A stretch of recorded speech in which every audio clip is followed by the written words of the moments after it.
Throughout this video, I will be covering Chapter 11, Muscle Strength and Resistance Training, through what we have covered in lecture, PowerPoint, and the book. The first thing I'll cover is what is a muscle twitch.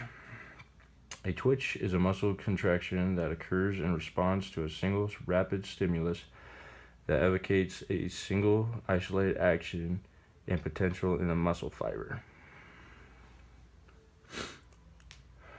Next, I will cover the various muscle actions. One is isometric action. That would be pushing against an immovable object. An example of that would be doing a plate hold out in front of your body. Next would be dynamic constant external resistance, DCER. That would be resistance training, and an example of that would be any powerlifting, squatting, deadlifting, a clean.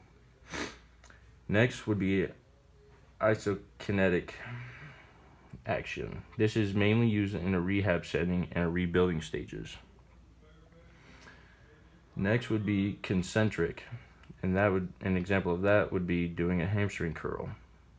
Then you have eccentric, and an example of that would be walking, running, or jogging.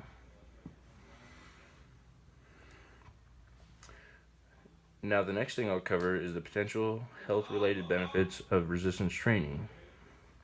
And that would be increased bone mineral density, reduced risk of lower back pain, improved insulin sensitivity, and decreased diastolic blood pressure. The last thing I'll cover is characteristics of resistance training program for an athlete. First is the specificity. It must be specific to the athlete's sport so it can help their training best as possible. Second is the overload. So there must be a point where the athlete pushes past the normal limit and go past the pushing point. Third is progression. So increasing the workload, maybe more weight and more reps, and really trying to progress through your training time.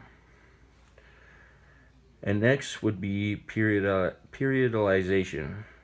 This is the aim is to reach the best possible performance in a certain time frame, to get the most out of your body and to push it to its full limit, to get the most out of your resistance training program and try to be the most explosive and powerful athlete as possible.